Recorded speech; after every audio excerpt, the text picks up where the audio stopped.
One day, Kyoka Jiro walked the streets with her friends. Little did she know that her life was going to change forever when their day was interrupted by a strange warping mist opening overhead. Suddenly, a dragon appeared, its wings flapping about, flying and roaring through the sky. The girls ran away, but the dragon pursued them, swooping and flying towards them. Jiro ran another direction, telling them to run, while she distracts the dragon. Going their separate ways, Jiro shouted and waved her arms about. The dragon chased after her, breathing fire. She barely dodged the flames, burning her arm. She quickly ran to the top of an abandoned building. The dragon continued pursuing her, battering its head back as a roaring flame erupted from its mouth. But before it could expel the flame, Jiro then drove her earjack into the building, causing it to collapse underneath them. Jiro rose from the wreckage, but so did the dragon, wrapped in power lines, and some even wrapped around its neck, and pointy metal rods and PVC pipes aimed right at it. Jiro, noticing this, wanting to run forever, but decides to take action, and she grabs the wires, pulling the massive dragon closer to the spikes. Despite her small size, she managed to overpower the dragon's protest and impales the dragon's neck, killing it once and for all. Jiro takes a well-deserved breath, and suddenly, she hears voices that sounded like incantations. Suddenly, the dragon's flesh began to burn away to ashes, leaving nothing but bones, along with a thread of light of blue and orange. Flying from the dragon and towards Jiro, she felt stronger and more powerful. What was that? Suddenly, she looks inside of the dragon's mouth and sees a few things, such as body armor, an elder scroll, and a big bag of gold. Taking these things home, Jiro then goes to sleep after a long day, and in her dreams she finds herself in a strange cavern, and on the walls were inscriptions. At first, she didn't know what they said, but slowly it turned into words that she can read. Unrelenting force? What does that mean? Looking more closer, the words appear. Fus ro da? What does that mean? Suddenly, she wakes up in a cold sweat, breathing heavily. What was that dream? And what does Fus? Her words were interrupted when a light blue projectile expelled from her mouth and pushed everything that was in front of her back. She instinctively put her hands to her mouth to cover any more words coming out. What was that? She separated her hands from her mouth and said, Fus! Which made everything push back even further. What's happening to me? Suddenly, the Elder Scroll on her desk glowed with a golden hue, and she opens it, and she was doused with the knowledge of the Dragonborn. For months, she trained with the shouts, mastering unrelenting force and other shouts. She learned from her dreams. She also defeated dragons that kept magically appearing like the first one and absorbs their souls, becoming more powerful. One time, people began to call her Adalinda, meaning dragon princess in German. With each dragon she slayed, she gained rewards such as weapons, armor, and magic potions, and one day she entered into the entrance exams for UA High. Jiro walks the halls of UA High, others giving her passing glances as she walks in her dragon bone armor, exclaiming, "Isn't that the dragon girl? Yeah, she killed over 20 dragons. She's badass." Jiro ignores them, never one for attention. After the written exam, she stood outside of City Ground B, her arms crossed, and almost everyone staring and pointing and commenting about her and what she did. Geez, why is it that they keep talking about me? I'm not the only one who's done incredible things. I mean, heroes have taken down way bigger threats than I have. What makes me so special? But none of that matters right now. What matters is that I'm here to be a hero, and I need to focus. Soon the doors open, and Jiro is the first to run inside, and with her powerful mighty thumbs, she slayed robots left from right, either by destroying them with unrelenting force, frost breath, or fire breath. And doing all these sorts of damage was just the first words of her shouts. From above, the adults watch in amazement, including Prison Mike. Soon, the test comes to an end, but then Jiro hears the familiar sounds of a portal opening from above. Looking, she sees a red dragon flying overhead. Springing into action, she performs unrelenting force at the dragon. The adults were about to aid her, but Nezu ordered them to stay back, wanting to witness her power himself. The dragon swoops down, attacking her head-on, slashing its claws towards her, and breathes fire. Jiro dodges its efforts, shooting ice breath down its throat to prevent it from breathing fire any further. The dragon takes to the sky, and Jiro uses Bon Bow spell to conjure a long-range weapon to shoot at the dragon. After a number of shots, it crashes, leaving a deep crater. Confronting the dragon, she shouted, "Die, dragon! Force! Wait!" Jiro's eyes widen. Did you just talk? Yes, I did. Please, spare me. And why would I? You just put others' lives in danger and you're too destructive to live. But I can be your servant. You would serve under my foot? Yes. You have shown me your iron will, and it will be my honor to serve under you, Dragonborn. Should you ever need me, call upon these words. Or da vi. Okay, fine. I'll let you go. But if I ever hear that you're doing bad, I will not hesitate to absorb your soul. And with that, the dragon takes off as it shouts, "Yes, master." When she entered the UA premises, everyone was amazed to see Adelinda, the Dragon Queen. Most tried to engage in conversation with her, but she had to get to class, and soon Aizawa takes everyone out to test them on their quirks. Jiro came in first place of everything, using only Unrelenting Force and Whirlwind Sprint. Everyone was amazed by her display of power in the flesh, and when the girls entered the locker rooms, Jiro poked Mineta in the eye after he tried to peep on them. The next day, All Might was their teacher, doing the Heroes vs. Villains test, and for the sake of keeping the Skyrim vibes going, Jiro did wear her dragon bone armor as her hero suit. But she also had other suits that she had collected over the times of slaying dragons, such as Daedric armor and Dawnguard armor, Dwarven armor, and even Nightingale armor, just because I really like that quest. Anyway, let's keep focusing. And even with the aid of Aura's Whisper, she's seen where the enemies were. The next day, the press got onto school grounds and made the students go into a panic. Jiro did use the first stage of Unrelenting Force to calm them all down. And then, the USJ trip begun. When they entered, the villains attacked and locked the doors, and the villains made their way up the stairs. "Well, this isn't good," said Jiro. "The doors aren't opening. We're trapped. Everybody stand back. Force Roda!" With the power of her thumb, she blows the doors open, breaking the hinges off the walls. Everyone runs outside, but Jiro stays behind, holding off the villains. "Jiro, come on." "No, Mr. Aizawa. I'll hold them off. This isn't up for debate. Move!" Touching her shoulder, she sends him flying through the door with the power of her thumb. Looking back to the opposition, she realizes there's too many, and she uses the dragon call. Od a Ving! But the dragon doesn't show up. Damn it. That dragon lied to me.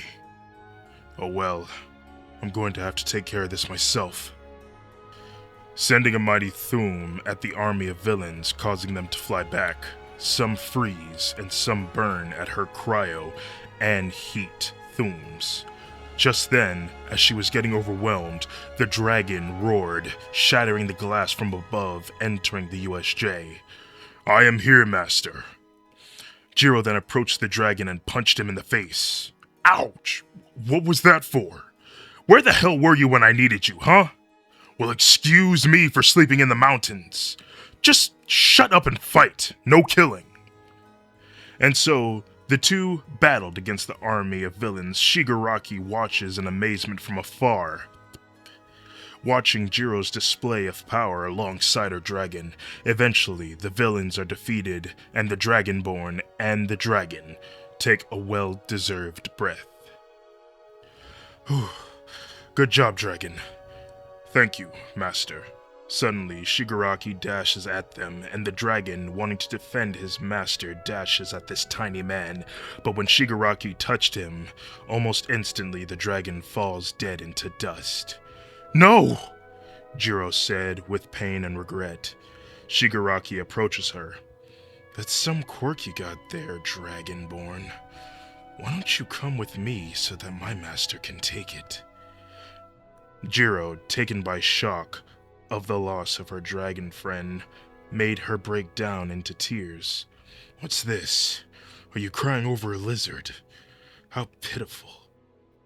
Now, why don't you come with me?" Suddenly, Jiro's body overflowed with emotions of anger and regret and hate. She may have known that dragon for only a short while, but it was her dragon, her companion, her friend. As Shigaraki approaches, Jiro takes a deep inhale and shouts, "Force Ro Da!" Her mighty thoom causes the whole building to shake and shatter. As her screams continue, it isn't long before the whole building collapses on top of them, but Shigaraki manages to escape. When help arrived, they found the villains hurt but still alive amongst the wreckage, but they couldn't find Jiro for some reason. Where did she go? Suddenly, Jiro's eyes snap open, and she found herself in a completely different world. What the... Where am I? Suddenly, she hears a voice. It was deep and ominous. "Jiro." Looking around, she spots a giant green dragon flying overhead. It landed nearby. Jiro prepared herself. "Worry not, Jiro. How do you know my name? And where am I?" "Jiro, welcome to the Soul Cairn, a place where the souls of the damned arrive. As how I know you, it is because he told me." Looking over, she sees her dragon in heavy chains. "Hey, what are you doing to him? Let him go!" "In due time, Dragonborn. Right now, I have a request. Retrieve 7 black soul gems, and I will send you and your dragon back to the land of the living." "Okay, I'll do it. Just don't hurt my dragon." "You have my word, Dragonborn. Now, go, get me my soul gems." And so, Jiro roams through what can only be described as a desolate wasteland in the underworld. Despite the fact that there were ruins, monsters, and ghosts, Jiro managed to gather the soul gems, but on her way back, she found what appeared to be a skeletal horse emitting blue flames named Arvak, and she used Arvak to ride back to the Green Dragon. "Hey, I brought you your soul gems. Now give me my dragon back." Good work, Dragonborn. But those gems are yours. Your dragon is free." The dragon then runs to her side. "Then why was I tasked to gather these?" "They are for me." "What?" "Dragonborn, You are to slay me in battle, and my soul will be absorbed into the Black Soul Gems. But why? I seek to see the world beyond this one, the world that you call home. Prove that you are strong, Dragonborn, and I will give you a new shout that will lend you my aid when battle grows desperate. Jiro nods, and she mounts her dragon and says, "Let's do this." Dunavir roars to the skies and flies into the air. Jiro and her dragon took to the skies, battling Dunavir. For a while, Jiro and her dragon would fight with all their might, the dragon using its fire techniques, while Jiro uses her powerful thumbs. In a desperate attempt, Dunavir lunges at Jiro and her dragon and clamps his jaws around the dragon's wings. While plummeting, Jiro swung her weapon at Dunavir's head, doing as much damage as she possibly could before they are met with the ground with a loud thud. Jiro, rattled from the fall, quickly gets up. Dunavir crawls towards her, ready to strike. Force Rota!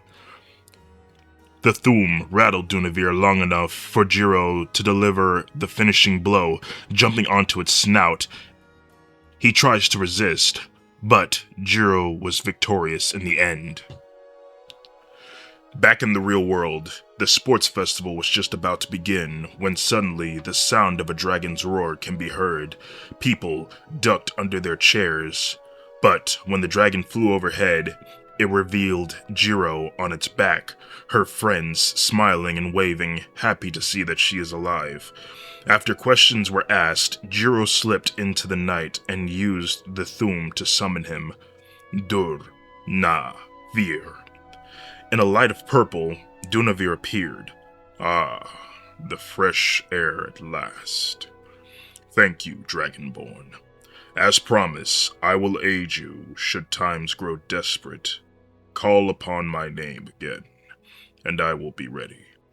And, as a bonus for fulfilling your promise, I will teach you a new shout. Solter. Re. Vaz. Zol. Use it well, Dragonborn. Farewell. He then vanishes into the same purple mist, and back to the next day. Class was going on normally when suddenly, in the middle of a lecture, All Might burst through the door. Jiro, your aid is needed. Another dragon has been spotted midtown. Jiro calls forth her dragon to take her downtown, but as they get closer, her dragon freezes with fear, and it runs the other direction. Where are you going? We can't battle against that dragon master. That is Aldwin himself. Who? Suddenly, they hear the thumbs of Aldwin as it gives chase. Aldwin gets closer, but Jiro uses unrelenting force, only for it to do nothing at all. Suddenly, Aldwin retaliates using his own thum that almost made Jiro's heart stop. Strun. Da. Ko. Suddenly, clouds gathered overhead, and in its midst was a combination of rain and lightning. What the? Suddenly, the rain and the lightning cascaded from the clouds, striking Jiro and her dragon multiple times, causing them to crash. Jiro slowly regains her composure, her vision blurry, slowly steadying out. Aldwin lands in front of her, his eyes red as crimson, his scales black as ebony. Fear engulfs her body, a cold shiver traveling down her spine. So, you're Atalinda everyone's been talking about. I'm not impressed. With a slash of his claws, Aldwin sent Jiro flying and crashed into a tree, blood oozing out of her mouth. Aldwin creeps closer, so weak. Stealing her nerves, Jiro then used an unrelenting force in his face, but once again, it did little to no damage. He didn't even flinch. He laughed. Is that all you got, Dragonborn? This is how it is properly used. Aldwin then performs an unrelenting force point blank in Jiro's face. She wallows around on the ground, holding her hands over her ears. Soon, blood oozes out of them, and Aldwin had no intention of stopping until Jiro's dragon tackled Aldwin to the side. "Run, Master! He's too strong!" Jiro, processing what is going on, and she sees her dragon's mouth moving, but she doesn't hear any words coming out. Panicking sets in, and she claps her hands together, only she couldn't hear it. She spoke, but she couldn't hear her own voice. She was deaf. Her lungs betray her, her mind drawing a blank, and her vision fading to white. Just when she's about to collapse, All Might then swoops in and carries her out of there.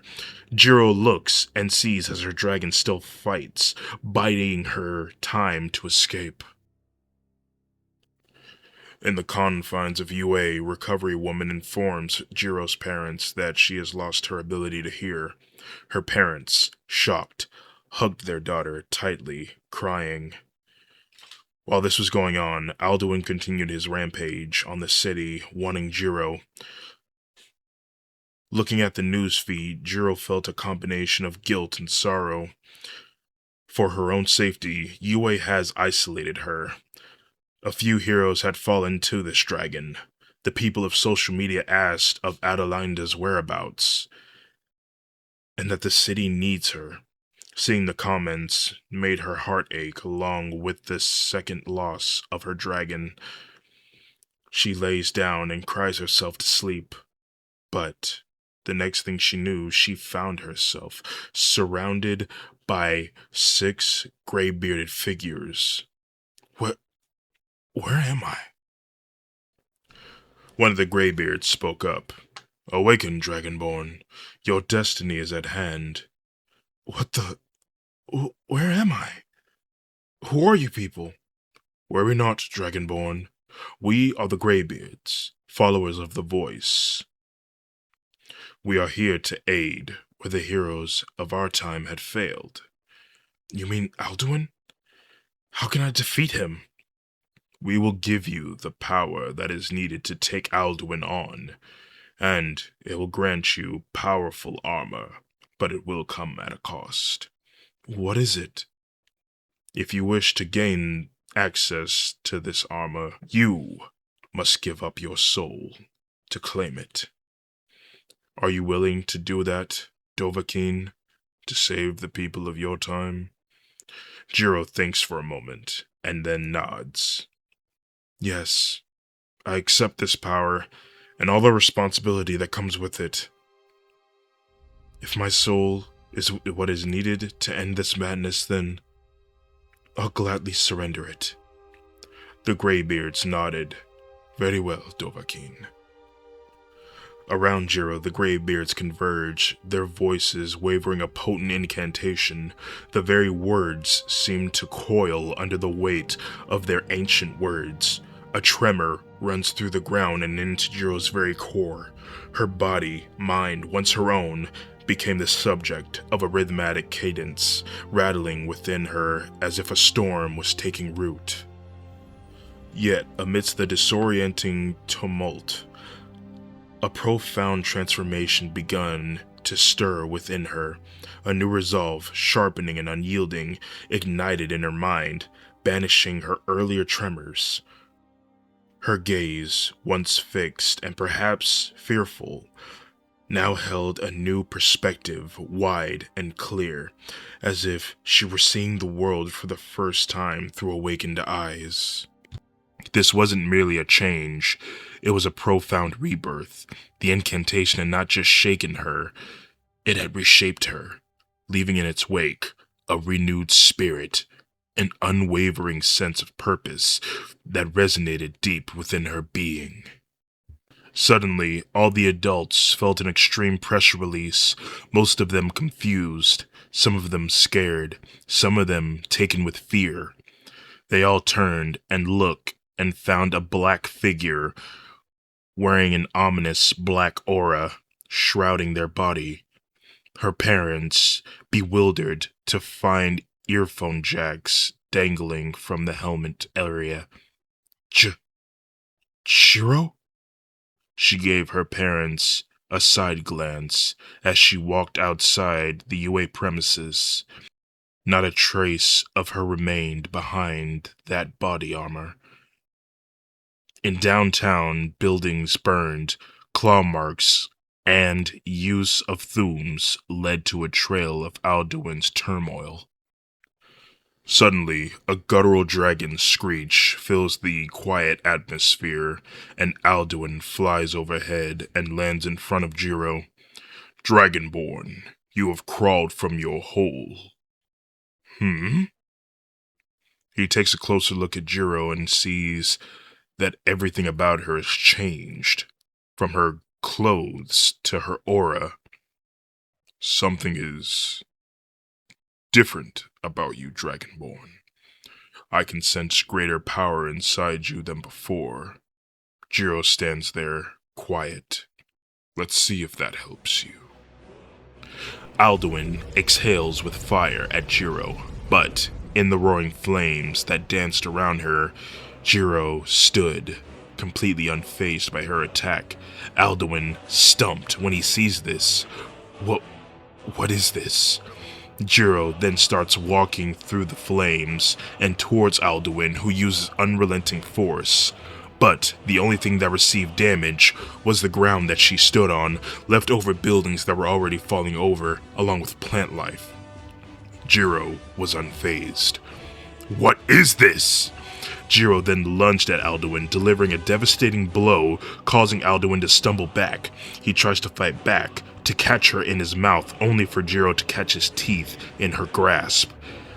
He then tries to breathe fire point blank in Jiro's face, but she slams his head to the ground, delivering more blows that causes the ground to be in ruins.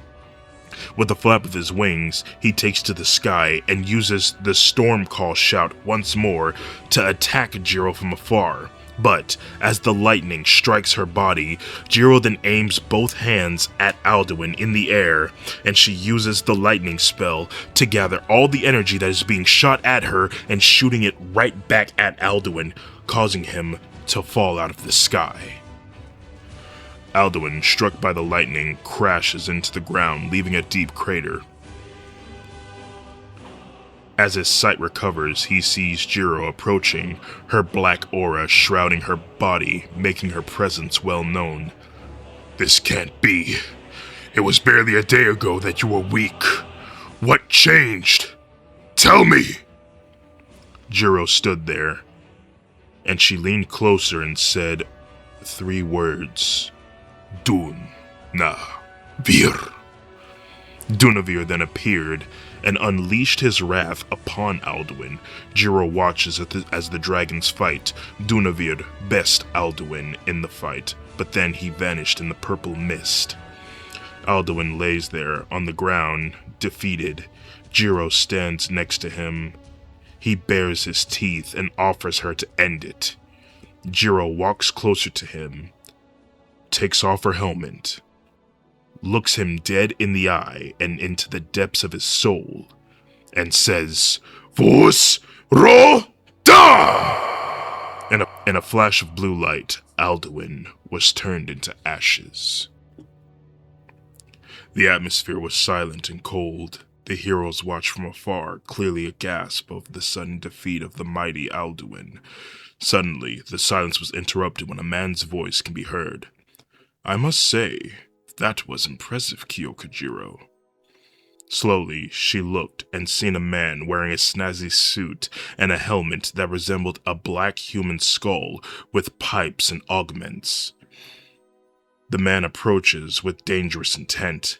Your power will be a great addition to my arsenal. He reaches towards her and places a hand on her helmet and tries to steal her power, but is only met with earphone jacks for a quirk. What is this? Explain! With a swipe of her hand, she smacks his hand off of her with the force of a raging storm. All For One stumbles back. You insolent little worm! With both hands, Jiro then took her helmet off of her head and said 3 words that ended it all. Zo. Suddenly, All For One's soul was then struck by a purple mist and torn from his body, absorbing itself into a black soul gem. He then fell dead but rose as a zombie, her slave. But she then took the black soul gem with his soul inside of it, placed it between her palms, and crushed it, turning his body into ash. Suddenly, a familiar portal opens in front of her. It's the same portal that unleashed the dragons upon her world. Grimming her teeth, she lunges into the portal, disregarding her parents screaming her name. Before anyone could stop her, she vanished. When her sight returns to her, she finds herself in a courtyard. The sun was shining with its bright, blinding glee. She looks around, confused. Where am I? Suddenly, she looks over and sees a man in a sorceress robe with a sharp glee. Who are you? The man approaches. A strange sensation takes the atmosphere with his presence. Worry not, Dovahkiin. I am Nelkir. I was once the son of the Jarl, but sadly, he is no more. It was you. You're the one that's been unleashing dragons upon my world. He chuckles. Yes, it's been me, Dragonborn. But why? Because, a sad expression takes his face. I am in desperate need of your help, Dragonborn. I have been in search of you for many years. I never would have guessed a Dragonborn would have been discovered in a different universe. Look around you, Jiro. Look at this fortress. We are alone. This place, my father perished by my hands a long time ago, along with my siblings. Aldwin still lives on. What? For many years, I have been his gatekeeper. He looks up. Another portal opens up, slowly revealing a dragon figure assembling itself in its mist. It's Aldwin, rebuilding his body. A long time ago, I became corrupted by the power of the Ebony Blade. It tasked me to kill 3 people that trusted me. Therefore, I used it to kill my father and my 2 siblings. Jiro can tell by his voice he feels regret setting deep into his soul. But then, one day, I ventured into a cave, for a voice called to me. When I entered, I was met with the soul of Aldwin. He promised me power beyond my wildest dreams, but little did I know, it would cost me more than I was willing to give. Please, Dragonborn, I beg you, release me from my torment. Take my curse. Please. He falls to his knees, his arms open wide, ready to accept death. Her hands clenched into fists as a new resolve comes to her. No, she said with a lot of mightiness in her voice. I will not inherit your curse. Instead, I shall set you free. With a mighty thum, Jiro severed Aldwin's influence from Nelkir. Suddenly, Aldwin's screeches echoes throughout the skies as his new body disappears into oblivion along with his altered universe selves. He lays on the ground, Nelkir. His last breath comes. I feel at peace. He looks up at her as his eyelids grow heavy. Thank you, Dragonborn. He then succumbs to old age and withers away into dust. Jiro resolve softens as it finally ends. No more chaos. No more loud ringing in her ears. No more thums. She steps back through the fading light, returning to Yue. Her classmates rushes to her side, unaware of the battle she had fought across the worlds. She smiles faintly, knowing the truth. She is not just the hero of her worlds. She is the one who rewrote destiny itself. The days after the collapse of the portals feels strangely quiet. At UA, Jiro walks the halls with her classmates laughing at Kaminari's antics, training alongside Midoriya, and sharing music with her bandmates. To them, she's simply Kyoka Jiro, the girl with earphone jacks for her quirk and a sharp wit. But when she closes her eyes, she can still hear the roars of the dragons fading into dust, the echoes of the shouts breaking curses, and Nelkir's final words of gratitude. Her teachers notices a change. Jiro's confidence is unshakable, her resolve deeper than before. In training exercises, there's no longer hesitation. Her voice carries not just sound, but conviction. Her classmates senses something different. Though they can't name it, she carries herself like someone who has already faced the end of worlds. Jiro pours her experience into her music. Her songs carry haunting echoes, melodies that feel ancient yet alive. When she plays, listeners feel as if they can glimpse something vast. Skyrim's mountains, the clash of dragons, the silence of the aftermath of victory. Music becomes her way of honoring both worlds, bridges of the ordinary and the mythics. Jiro had a secret that she hopes to keep to herself, for it is all she feels she has. Only Jiro knows the truth. She rewrote destiny, broke curses, and freed a soul bound for eternity. She doesn't speak of it, not even to her closest friends. Some burdens are meant to be carried quietly, yet, in a moment of solitude, she looks to the skies, wondering if somewhere, beyond the stars, Nelkir finally rests.